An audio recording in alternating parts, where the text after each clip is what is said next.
You're on a path in the woods, and at the end of that path is a cabin. And in the basement of that cabin is a princess. You're here to slay her. If you don't, it will be the end of the world.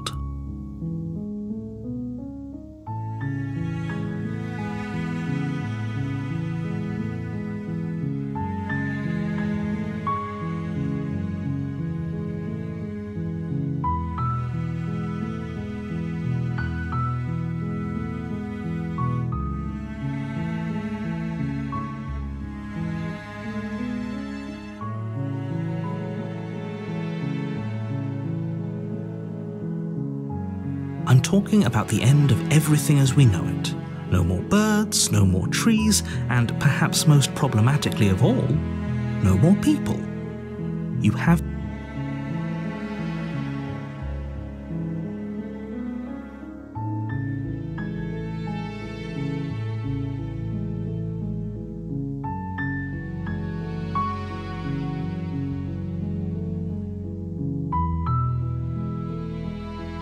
Don't linger on the specifics. You have a job to do here.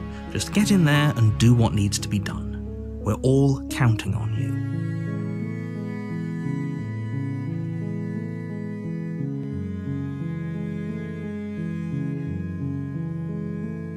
Does it? Are you a monarchist? Is slaying a princess that much worse than slaying a fisherman or a miller or a seamstress? If anything, slaying a princess is much better than slaying a seamstress. Seamstresses contribute something of value to society.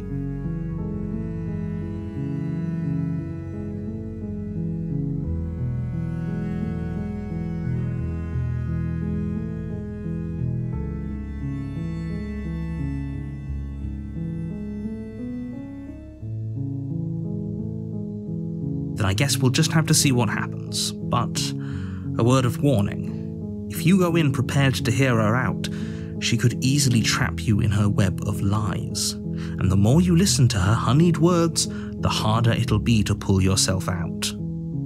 Then each and every one of us is doomed. So sure, go, talk to her, see how that turns out for all of us. You make your way up the short path to the cabin. You'll find the princess within. We're not going to go through with this, right? She's a princess. We're supposed to save princesses, not slay them. Ignore him. He doesn't know what he's talking about.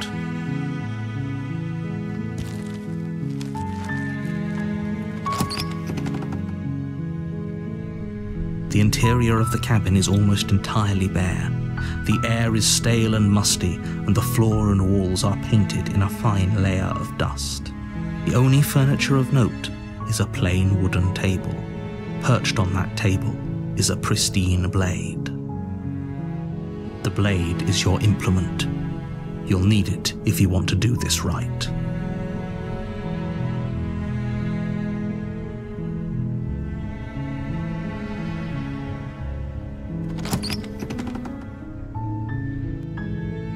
The door to the basement creaks open, revealing a staircase faintly illuminated by an unseen light in the room below.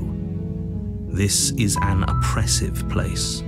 The air feels heavy and damp, a hint of rot filtering from the ancient wood. If the princess really lives here, slaying her is probably doing her a favor. Her voice softly carries up the stairs. Hello? Is someone there? It's hypnotizing. It's the kind of voice you only have to hear once to remember it for the rest of your life. Don't let it fool you. It's all part of the manipulation. You're playing a dangerous game by coming here unarmed.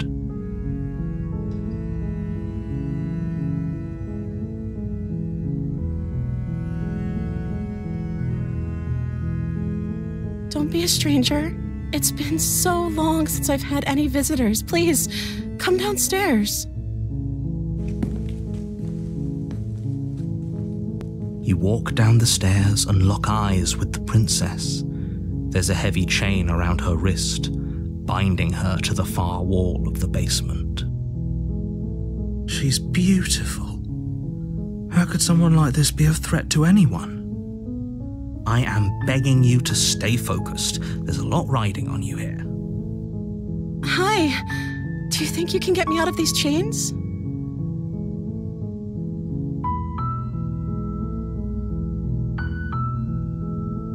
Okay.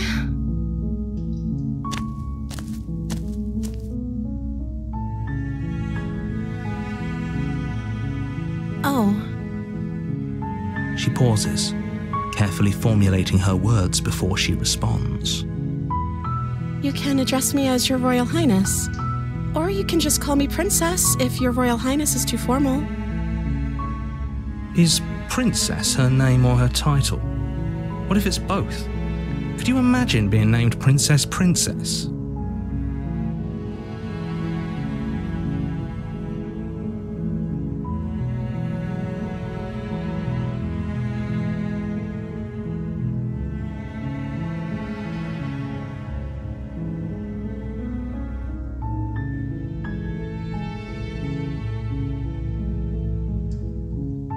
The princess hesitates before responding. She doesn't know.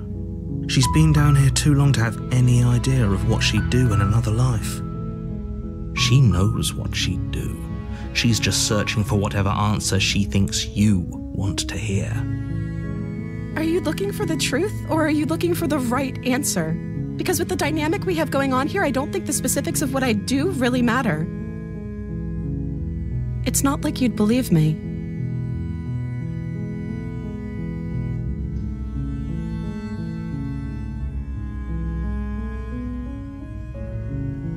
Only making this more difficult. Thank you, and you won't, I promise. You're making a huge mistake. No, you're doing the right thing. You walk up to the chains binding the princess to the wall and give them a tug. They're large and heavy, far too solid for you to even imagine trying to break them apart. I'm guessing you don't have the key? Maybe it's somewhere upstairs. Doubtful. Whoever locked the princess away down here intended for her to never see the light of day. They wouldn't have just left the key to her chains somewhere in the cabin.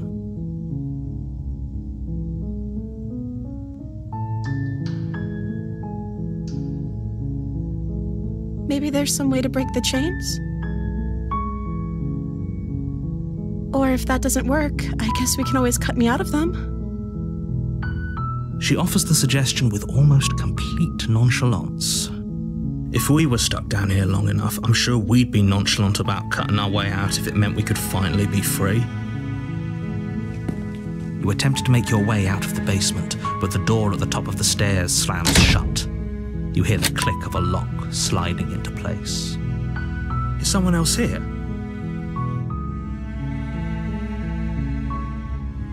You try the door, but it's locked from the outside. Your shouts and pleas are met with silence. You're here to slay the princess, and you won't leave until the task is done. You make your way to the bottom of the stairs. This would have been so much easier if you'd just taken the blade like you were supposed to. Easier for whom? Easier for everyone. Look at the mess you're in. I heard the door slam. They locked you down here too, didn't they? There's a slight panic rising in the princess's voice. If I could just get out of these chains, I know we could force our way out of here together. She barely hesitates before raising her arm to her mouth, her teeth tearing through her limb with the determination of a trapped wolf. As she rips her flesh from her bone, a sound comes from behind you, the clang of bouncing metal. It's the blade from upstairs. You're not sure how it made its way down here, but if there's a time to strike, it's now. Or we could use it to free her. You won't like what happens if you do that.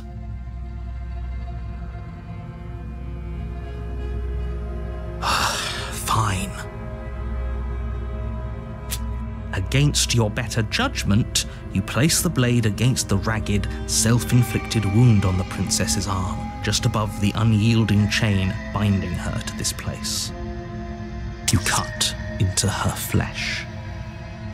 The blade is sharp, and it takes little effort to crack through the bone of her arm. Her limb falls to the ground, and the heavy chains follow suit. She didn't so much as utter a sound through the whole ordeal. No, she didn't. She smiles softly as her gaze meets yours, blood from her wounded arm dripping rhythmically to the ground. How is she still smiling after everything? It's like she isn't even bothered by what just happened. Thank you. Now let's get out of here. No, we won't have any of that. The stakes are too high. You can't just let her escape into the world. No, I can't just let her escape into the world. As the princess approaches the bottom stair, your body steps forward and raises the blade. Wait, this isn't fair. You can't just do that. Watch me. What are you doing?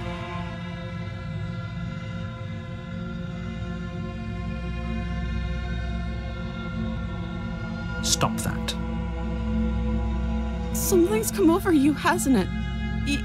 You know you don't have to do this, right? Your body lunges forward, the blade held low, ready to sink into her heart. But the princess dodges, stumbling back against the wall before the blade has a chance to connect. Stop it. Stop trying to resist me. I'm trying to get you out of here alive. The blade. Move the blade. As your body remains frozen in stubborn resistance, the princess takes a cautious step forward. We both know this isn't you. She nervously reaches towards you and takes the blade from your infuriatingly rigid hands. What are you doing? I'm sorry. I'll try to be quick.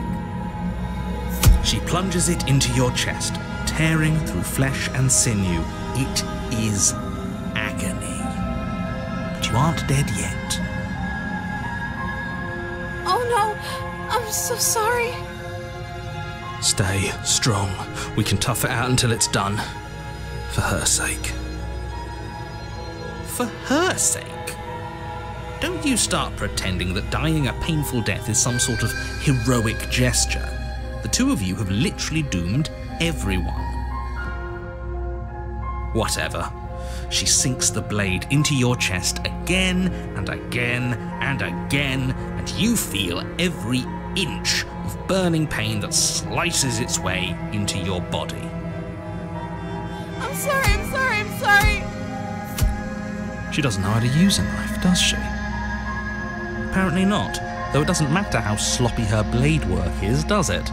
A stab wound is still a stab wound, and it won't be long before you bleed out. I'm so sorry. With one last thrust of the knife, your legs give out beneath you. You collapse to the floor, your blood pooling around you, your limbs unresponsive. The princess stares down at your ruined chest as tears carve rivulets of pink down her blood-spattered cheeks. It can't just end like this, right? Oh, that's rich coming from you. As much as I'd prefer for things to have gone differently, I can't deny the reality of what's happened. The two of you made your choice. It's over.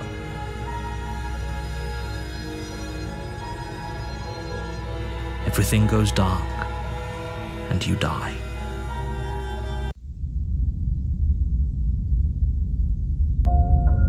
You're on a path in the woods, and at the end of that path is a cabin.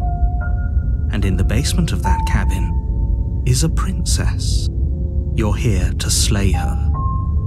If you don't, it will be the end of the world.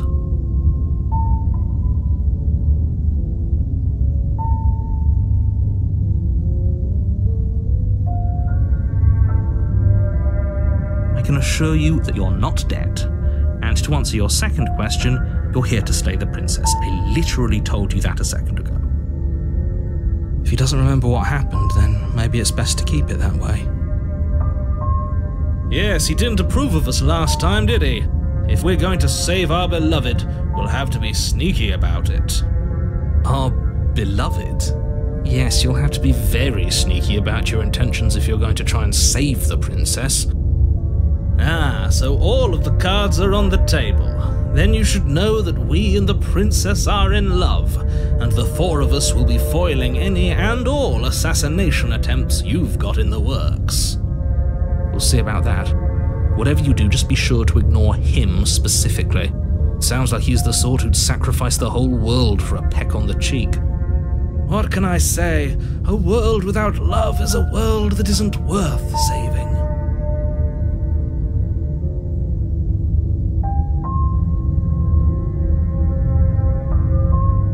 Those are two very different questions, but fine, I'll indulge you if that's what it takes to get you moving.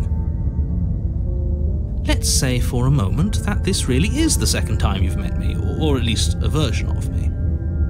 You died last time, which probably only happened because you didn't listen to me.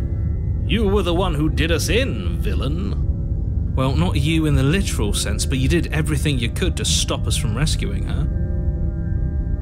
Oh, I wonder why. Maybe it's because the entire world was at stake. No lone princess is worth that price. I beg to differ. I'm not going to argue with you. I'm just going to take a deep breath and assume that whoever is making the decisions here has the common sense to ignore your protestations. Anyway, I believe your second question was, what's the point of doing anything? If you're asking that, it sounds to me like you're making the rather dangerous assumption that your actions last time around didn't have any consequences. What do you mean? Of course there weren't any consequences. You forced the princess to kill us, and now everyone's right back where they started. That sounds pretty consequence-free to me. Yes, but in this purely hypothetical scenario, that begs the question of how you got back here. Did time simply rewind itself, or were you instead transported to a different world entirely? If it's the latter, what do you think happened after you died? Do you think the people there lived happily ever after? Or do you think that the princess, left unhindered, brought about the end to everyone and everything, just like I told you she would? She would never.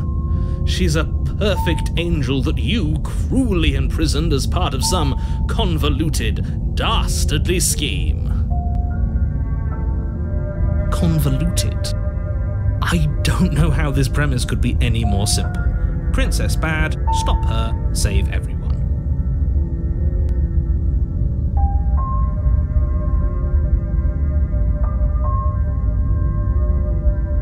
That's right, you can't stop all of us.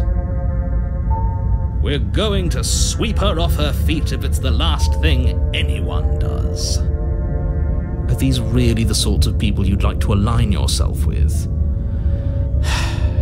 You're not at the cabin yet. You still have plenty of time to reflect on the situation. I just hope for all our sakes that you make the right call.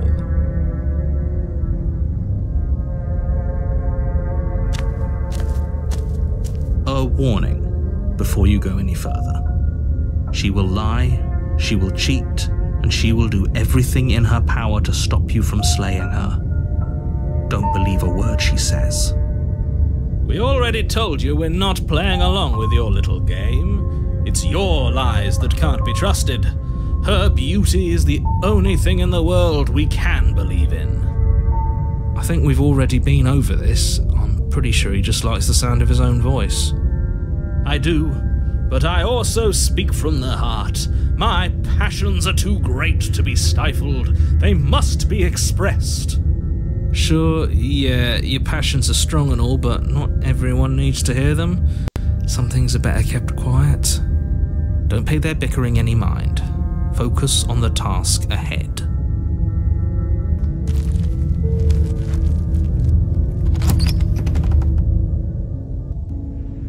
The interior of the cabin is clean and elegant, its stone walls draped in fine-threaded tapestries, a prison befitting a royal prisoner. The only furniture of note is an ornate wooden table with a pristine blade perched on its edge. The blade is your implement. You'll need it if you want to do this right.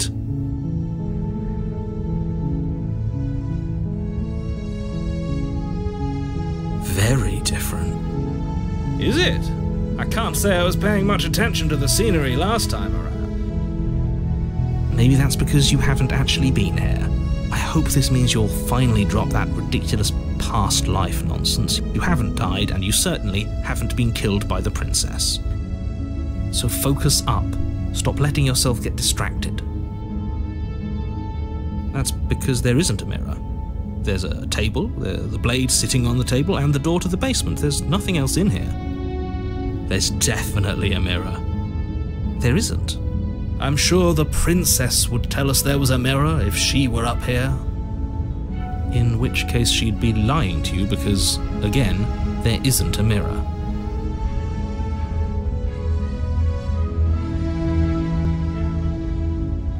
Exactly. Why would I lie about something so meaningless? What good would a mirror even do? That you waste time preening yourself instead of doing what needs to be done? You walk up to the wall next to the basement door. It's a wall. There isn't much to see here. This really isn't funny. You reach forward and rub your hand against the cabin wall. I hope you know how ridiculous you look right now. But it was there a second ago. And now it's gone. Pity. We could have a feather out of place, and now we'll never know. We can't gallantly sweep her off her feet if we have a feather out of place.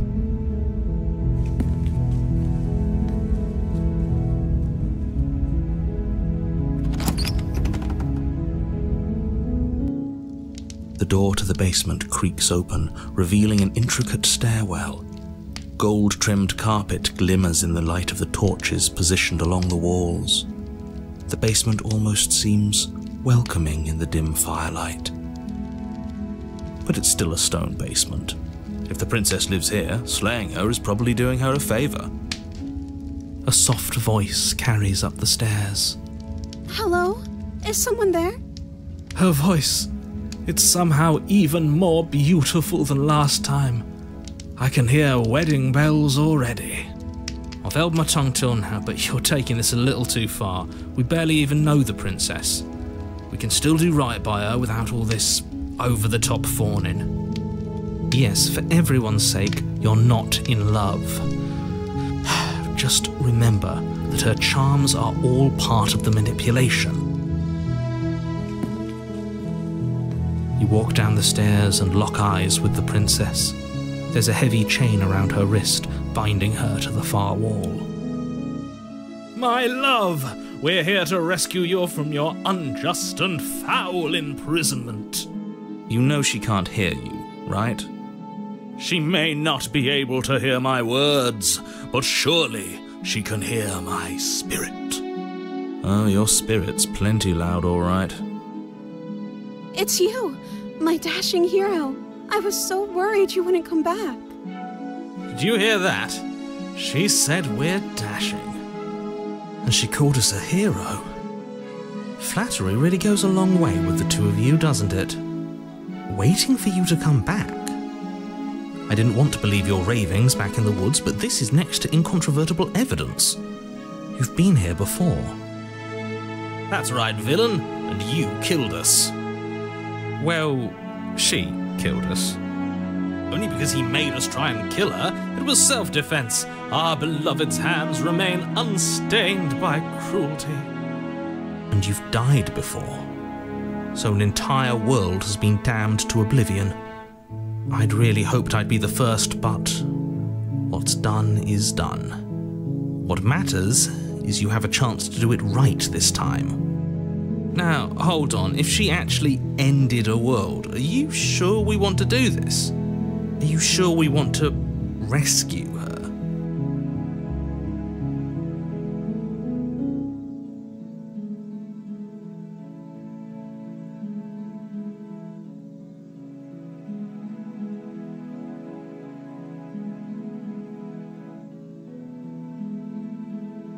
I'm sorry. Didn't you want me to? Did we?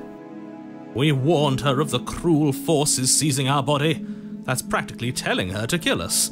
She is our beloved, and she made the choice to free us of our misery, to show us mercy and make the best decision for everyone. She made the best decision for her. Don't be so quick to assign kindness. You're just opening yourself up to manipulation.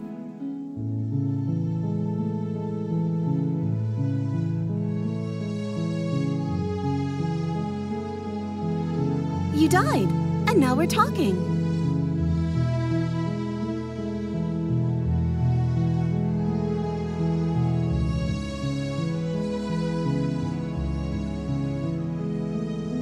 I don't know.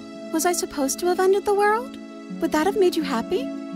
Isn't that just like our darling princess? She wants to make us happy.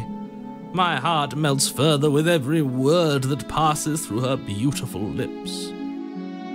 Are you listening to her? That's a confession.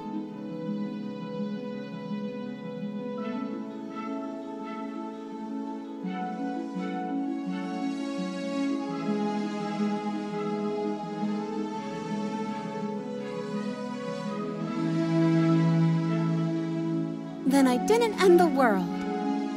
See? She didn't confess anything. She is innocence itself. Not so sure.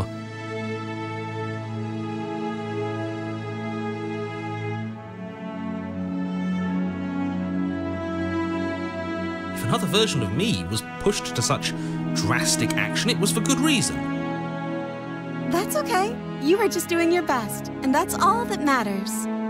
She took that in stride. To a surprising extent. An almost unsettling extent, actually. That's because she's perfect. Do you think she has someone like him telling her what to do? She doesn't. There's no one else like me. I think he's right, because I like it better if she doesn't have some horrid little voice like him, always trying to drive her to violence.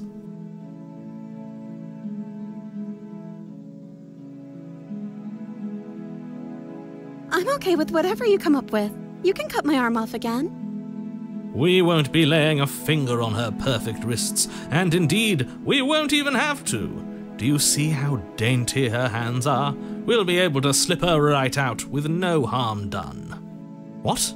No, she's a prisoner here. You can't just slip her hand through the chains. Why are you two arguing over the logistics of slipping her hand out of her shackles? She just said she'd be okay with any idea we came up with. Am I the only one here who thinks that's weird?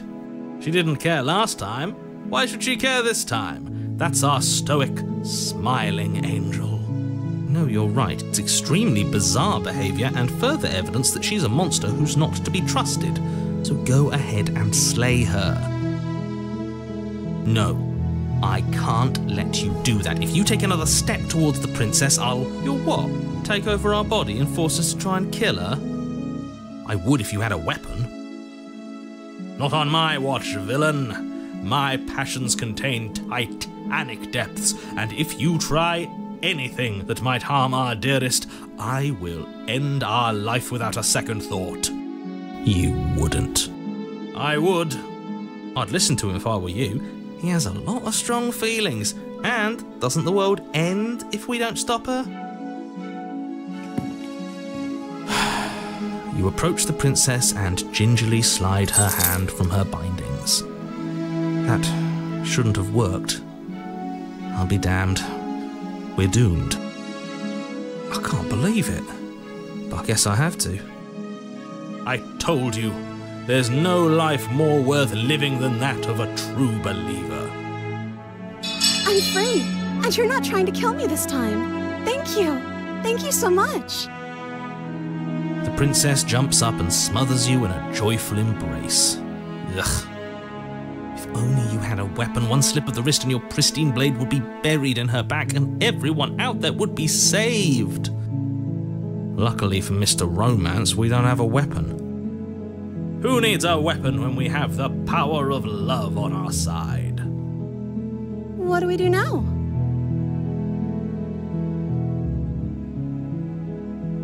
Let me guess. End the world? Spoken with the rank cynicism of someone who has never felt love in his heart. I don't actually know. Nobody's ever asked me what I wanted before. I mean, you sort of did last time, but this is different. She doesn't even know what she wants. You may have had her all wrong. What if this whole thing is just a misunderstanding? What if she doesn't want to end the world? You're so gullible. Is the only thing you've ever doubted the actual truth? I think I want to leave. And I think... The princess closes her eyes in deep reflection. And then she shrugs. I don't know. What do you want to do?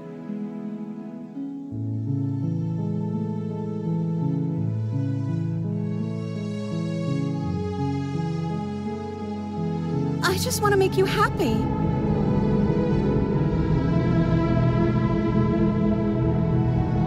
She can't just want to make us happy. It makes sense to me. That's all I want for her, so of course she'd want the same for us.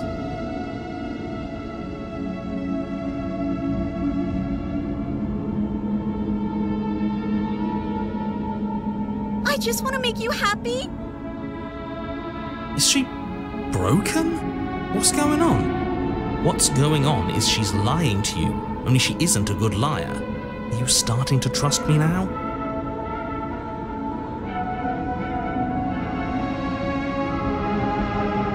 Okay, if that's what makes you happy. This isn't right. I don't know what's going on, but this isn't right. I fail to see the problem here. She's just sweet on us. You don't have to act like it's a big deal.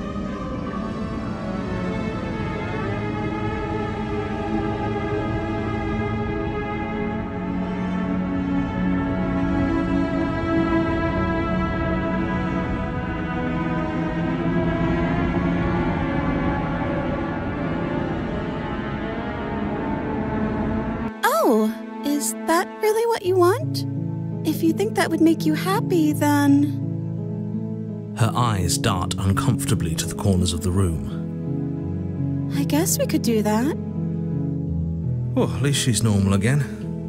Normal again? Can't you tell she's sad? She's distraught. This is unacceptable. But she can't be unhappy about staying with us. Can she? No. It has to be him. It has to be this place. If we just made these walls more fitting for a princess, if we just say the right things, if we just showed her the contents of our heart. As the voice thinks its thought, your hands raise, fingers pointing towards your chest, and then... What? No, you absolutely do not do that. Oh, but I do. What? What is he doing? We can't see unless you tell us. Are you sure you want to know? I suppose I can't stall forever. You plunge your nails into your chest, digging deep, grasping for a handhold. And you find it, your fingers curling around your ribs. Oh no, what are you doing? Are you okay? You can't do that and be okay. Time out. He should not be allowed to do that. He's not the decider. And yet, it's done, isn't it? It will be soon. You yank violently, your bones cracking with wet pops as you pull yourself apart inch by painful inch. Your exposed heart, framed by jagged ribs, thumps rhythmically in your raw, bloodied chest. The loosened threads of your body unfurling to cover the surface of the room. Don't mind my sacrifice. It's a fair price to pay to give her everything she doesn't know she wants. Oh, I see. You're trying to tell me something. It's beautiful. The princess, mesmerized, reaches towards your beating heart, and then everything goes dark and we die? Yes.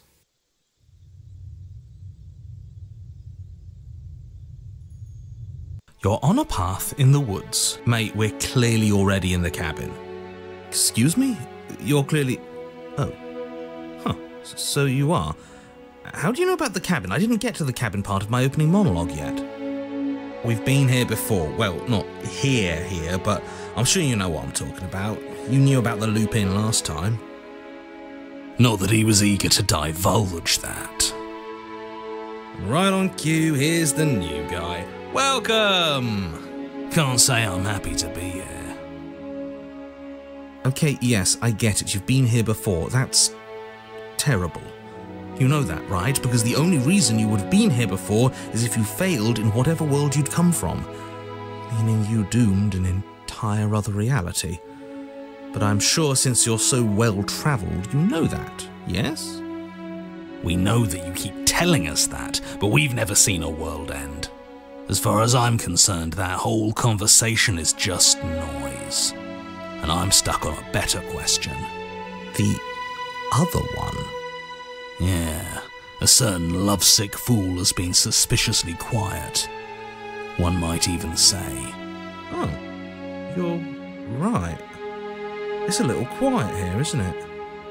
Maybe that's one of the rules. Maybe only one bonus voice is allowed to be here at a time. Bonus voice? I'm just as important as you are. I'm not saying it's a bad thing. All I'm saying is that it's my third time here and it's your first. You're not unwelcome, but from my perspective, you're definitely bonus. I'm going to describe the room now. The interior of the cabin is vast and regal. High arched windows line the walls, their multicoloured glass casting kaleidoscopic patterns across the stone floor. An iron chandelier hangs from the vaulted ceiling, its many candles lit with flickering light, vaguely illuminating the massive room. This is a house fit for royalty. Before you, there isn't a blade, is there? That's not good.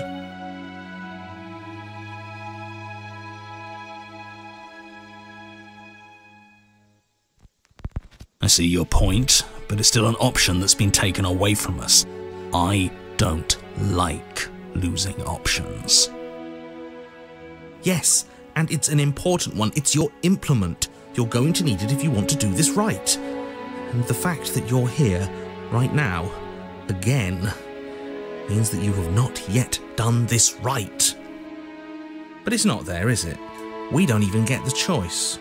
So, what are we supposed to do? I don't actually know. I'm sure it'll turn up somewhere. It has to. It's part of the whole structure of this place, I think. At the very least, it's important. Oh, I see it. I've just been preoccupied with everything else going on. Like the fact that we can rip our own heart out without deciding that's what we're going to do. Is that what happened to you last time? How did that even work? You better not do it again. Lucky for you, the one who did it is the one who's gone. Wonderful. Moving on, I have no idea what you're talking about. There is no mirror. There's only the stained glass windows, the empty table where your blade should be, and the door to the basement. You said that last time too, but that hasn't stopped it from showing up again. Or moving. Mirror or no mirror, the door to the basement, your only way forward, is just on the other side of the room. How about you walk over there? You cross the room, stopping just in front of the door to the basement. What is this about that supposed mirror? Just reach forward and fumble around a bit. I'm sure you'll find the handle. Well, shall we have a look at ourselves? Maybe it won't go away this time.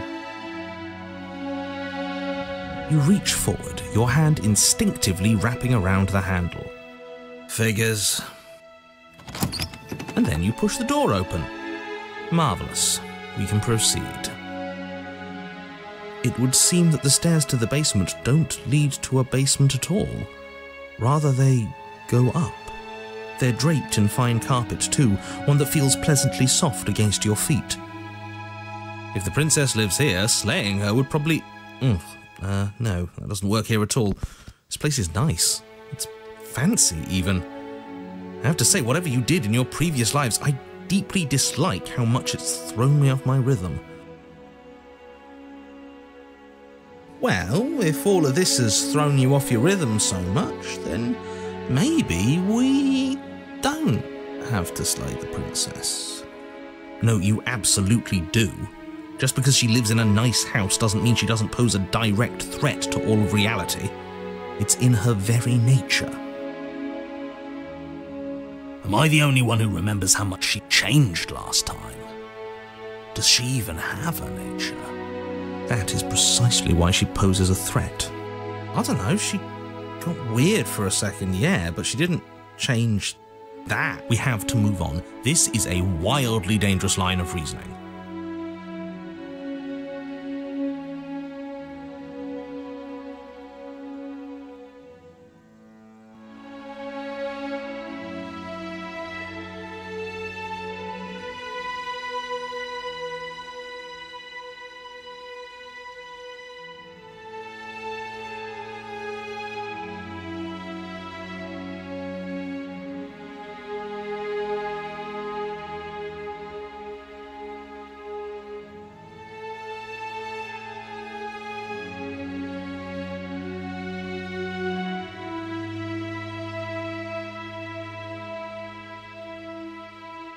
No, you can't just say that and not... Her voice, gentle and warm, with an undercurrent of fatigue, rolls down the stairs.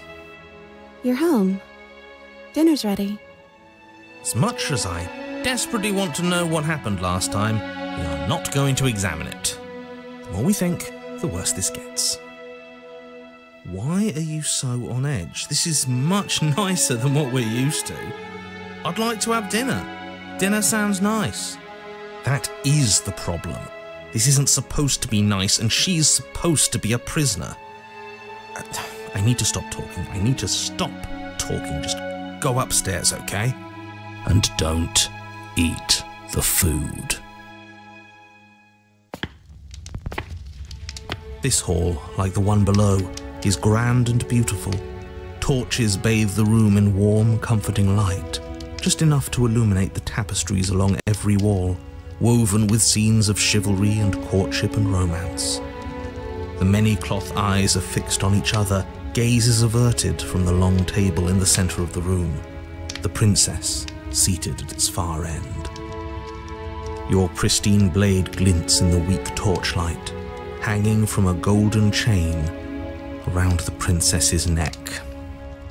So that's where it is! And the tip is already pointed right at her heart. Okay, everything is falling back into place. All you have to do is cross the room, push down a little, and the entire world is saved. That's easy. Isn't that suspiciously easy? There has to be a twist. There has to be something waiting for us. You saw what happened to her last time. She's not what she seems. You're here. Now we can start being happy together. Why don't you sit down? Wouldn't that be nice? As the words leave her mouth, the torches flare and a chair swings in from behind, knocking your legs out from under you. You're forcibly seated at the head of the table. Isn't that better? It is better, right? It's our happy ending, just like you asked for. It's everything we're supposed to have ever wanted.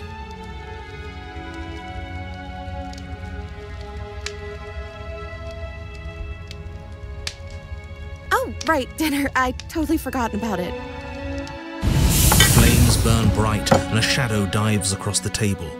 In its wake, it leaves a feast. Go ahead and dig in. I'm sure you're hungry. Remember what I said.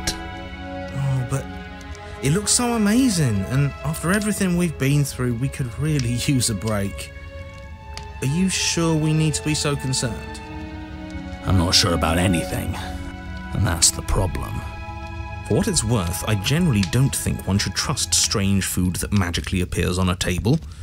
But nothing here is exactly what I expected it to be, so make of that what you will.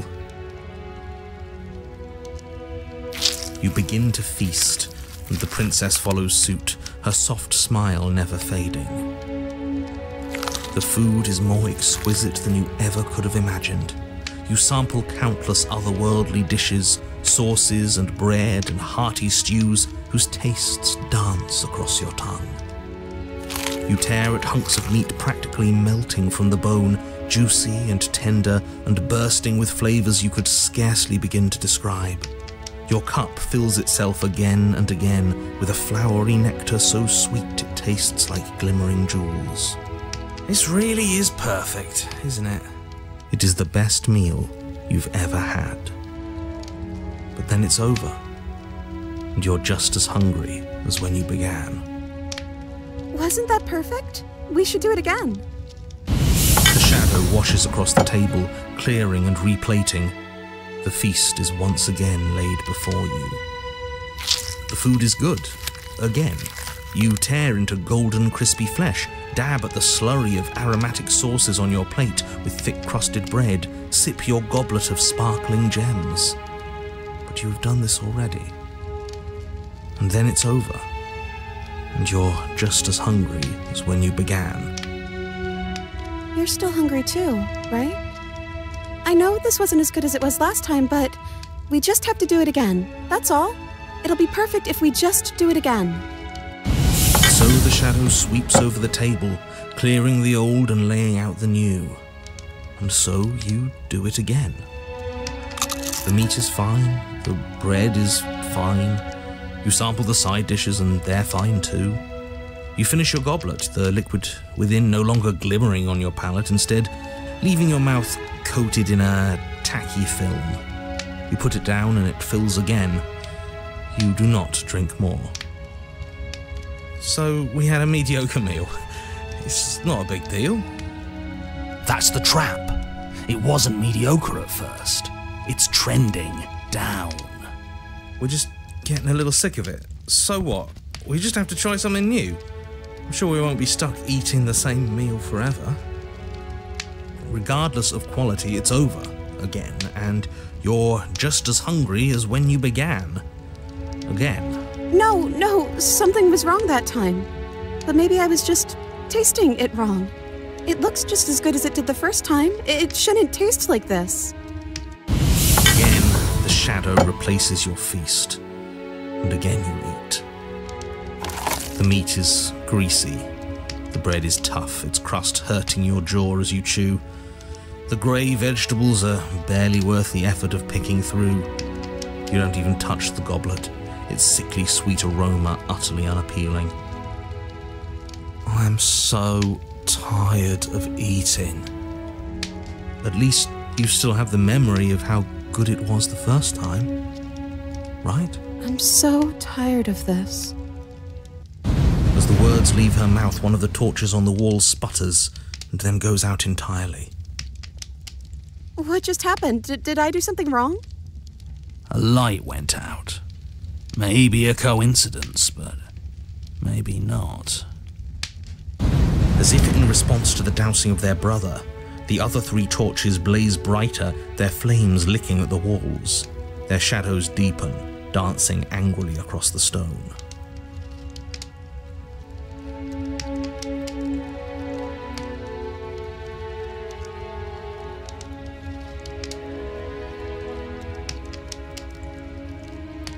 But it was wrong. I took away a piece of our light. I'm not supposed to do that. I don't want him to be upset with me.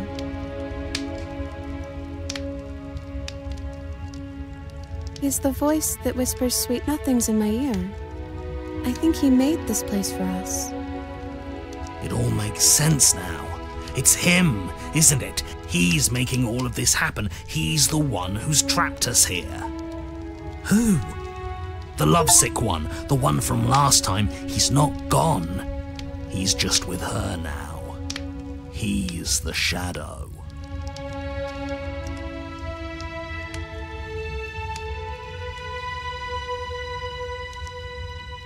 Smitten? The torches flare and the shadow grows for a moment, but you don't receive a response. No, I saw him smile. That's him. Regardless, it would seem that he, if there is a he, isn't something you can talk to. He says his words are just for me, but he wants me to ask. Isn't this enough? Isn't this what you wanted him to do? He says he's tired. I don't think he'll answer anything else you have to say.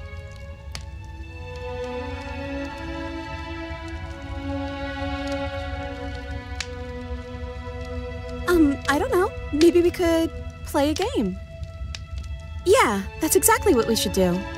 The flames roar and the shadow comes dancing across the table. It leaves behind an intricate game, its pieces elegant and beautiful and enticing, its simple rules already apparent, even with little explanation. We can probably work together to figure this out as we go. That sounds like a lot of fun, right? Yet another waste of time. Why all the distractions? What are we being distracted from? That's the real game. And I feel like I'm 2 steps behind. You're overthinking it, mate. I feel like this is just something to do. We might as well try to have some fun. You and the princess do indeed figure it out as you go. And what a game it is. The tension between turns, the triumphant highs of moves well placed, and the tragic lows of miscalculations and careless plays. The warmth of trust and the cool texture of deception. And then, the climax, as she places her final piece. Oh, I think we got the rules wrong. And so you start over. Time passes. You play the game. You win. Hey! Oh yeah, look at that. Oh, you won. I guess we can play again. Time passes. You play the game. She wins. Oh, I won. I guess we can play again. There is a long pause, and the board does not reset. This isn't fun anymore, is it? It's never going to stay fun. You don't need me to tell you that it isn't. Oh. The princess visibly panics as another torch sputters. Wait. Maybe this is just too easy. Maybe if we added more rules and pieces, it would be fun again. Yeah. The game's just a little simple. We can make it fun again. The shadow descends on the board once again. More pieces are added, their shapes more intricate, their purposes less immediately clear, and the two of you set about discovering the complexities of the game anew. And so you do. And it is fun again. In fact, it's almost as fun as the first time you played, and the sputtering torch roars back to life. But then you get used to the additions, and the feeling starts to fade. A creeping numbness settling in over the board. More pieces are added. The feelings flare. The feelings fade. The princess suggests new rules. A glimmer of what could have been excitement flits through your mind, quickly vanishing as the game progresses.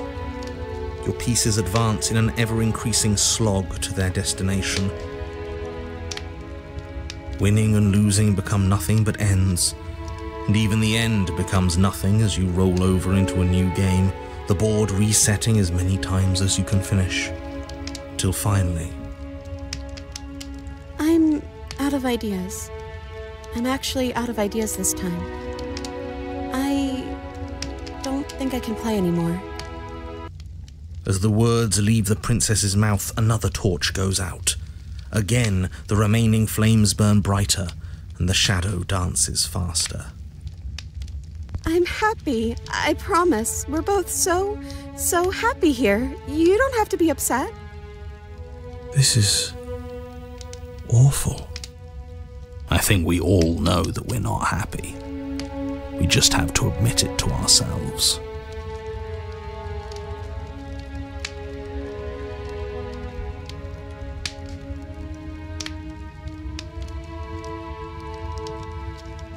Why would we ever do that?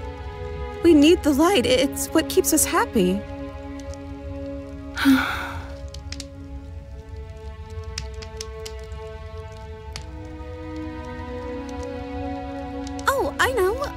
should do something. How about... The princess's face drops as she pauses mid-sentence. Would you look at that? I'm out of ideas. The third torch sputters out. The princess's shadow dances furiously against the far wall. There's just one left. What's going to happen when it goes out?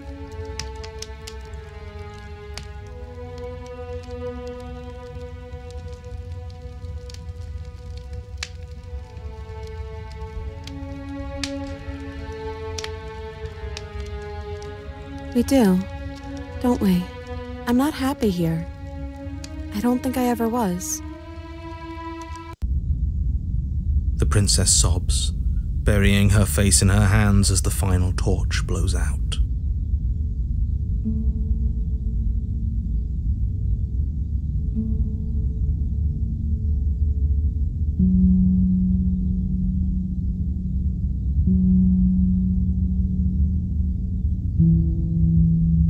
She raises her head, mascara trailing down her cheeks. So you are. It's dark in here, isn't it? The princess's eyes dart to the floor. Well, we can't sit here forever. That part of us is over. The princess pushes herself from her chair, and you instinctively do the same, waiting by the top of the stairs as she quietly crosses the room. Do you still care about me?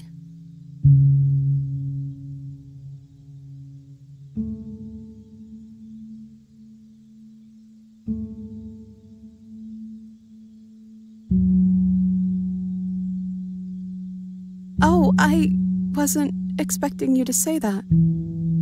I still care about you, too, so maybe this wasn't all bad. But I don't think this place is for us anymore. I think we need to go. As the princess steps towards the stairs, you offer her your hand. The corners of her mouth curl into a demure smile, and she gently takes your hand in hers. She's cold, a little clammy, but her skin against yours is the most real thing you have ever felt. You're offering surprisingly little resistance. If we leave the cabin, doesn't that end the world? It does if he's telling the truth. Yes, well, I've seen my fairy tale ending, and I think there might be worse things than the end of the world. It really was just all meaningless blather then. Think what you will. I'm done fighting. You and the princess don't exchange words as you descend the stairs to the cabin's entrance. And then the two of you step out into the world. I think this is the end of me, even if it's not the end of you. I hope this was worth it. Genuinely, I do. He's really gone, isn't he? Yeah. There's an itching in the back of my head that feels like it's finally been scratched. No more shadowy figures yanking at our strings. No more strings. I guess we're free. The stars are so beautiful.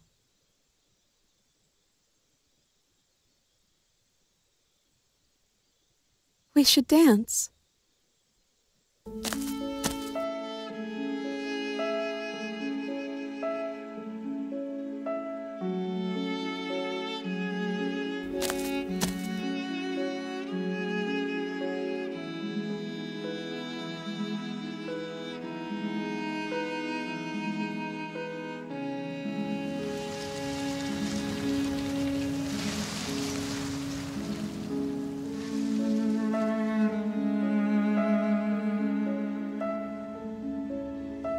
Thank you for taking me here. This is nice, even if it's a little cold outside.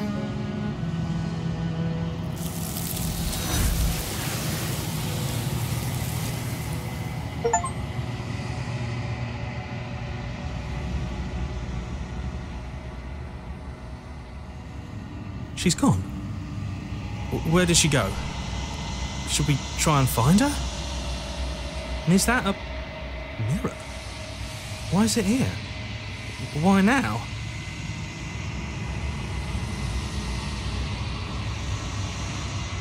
If there's even a her to find anymore. You're right. She's gone. It's just us and that awful thing. There's something dreadful about it. I don't think you should. You're right. Part of me wants the truth, but something stronger is holding me back. Fear. I'm begging you, don't do this.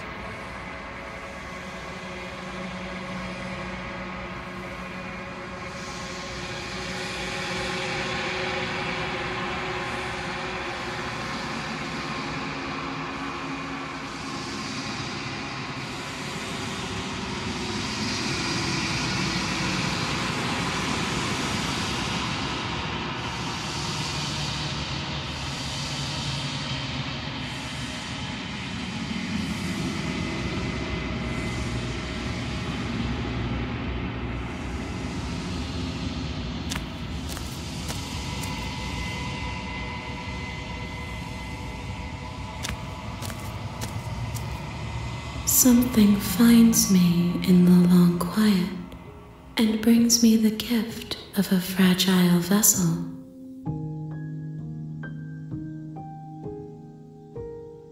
I am solitary lights in an empty city. What are you? Thoughts without connections, a dim and nascent network. I wish to be more.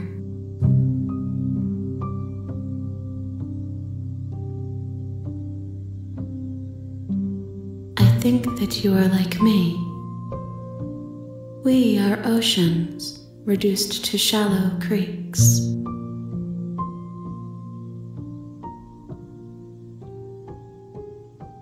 Yes, nerves and fibers to feel the worlds beyond, perspectives to make my own.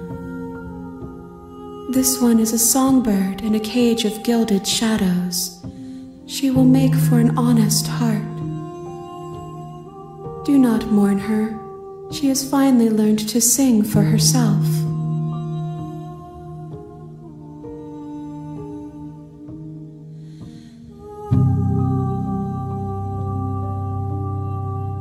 I have only just now stirred to consciousness.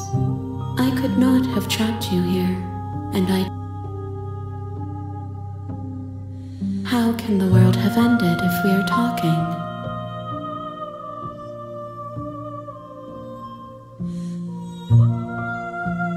I'm sorry. There are some changes that can never be undone. There are some tears that can never be unshed. This is not a place that can hold a fragment of a concept. The moment she arrived here, she was going to return to me. I promise that it doesn't hurt. You are the only thing I have ever known. The space we're in is vacant. Nothing comes here but us.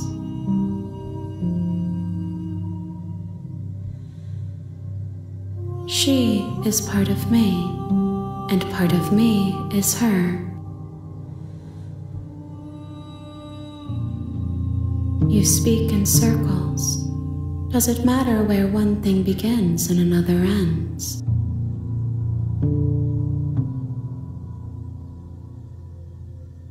You are familiar, but you are not me.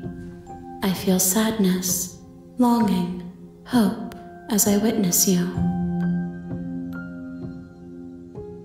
I know only that they are.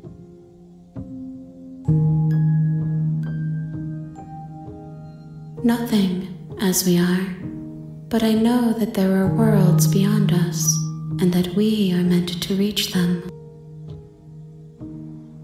There is no exit, but this vessel is a creature of perception. She can make you forget, if only you believe her to be able to. Bring me more perspectives so that I may be whole, and perhaps then we will know our freedom.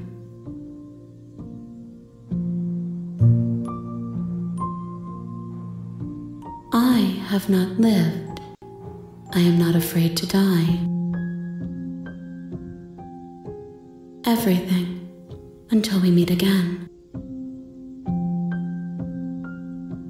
More than you have found, but less than there are to find. I am infinite. The rest will find their own way home. Then we will be here forever, as we are now, unfinished, dry, hollow.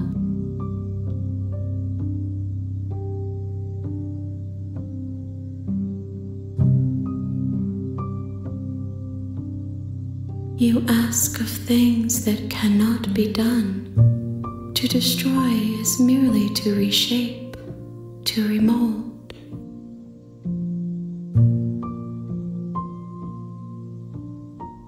How can I know? I am flickers in something sprawling and unilluminated.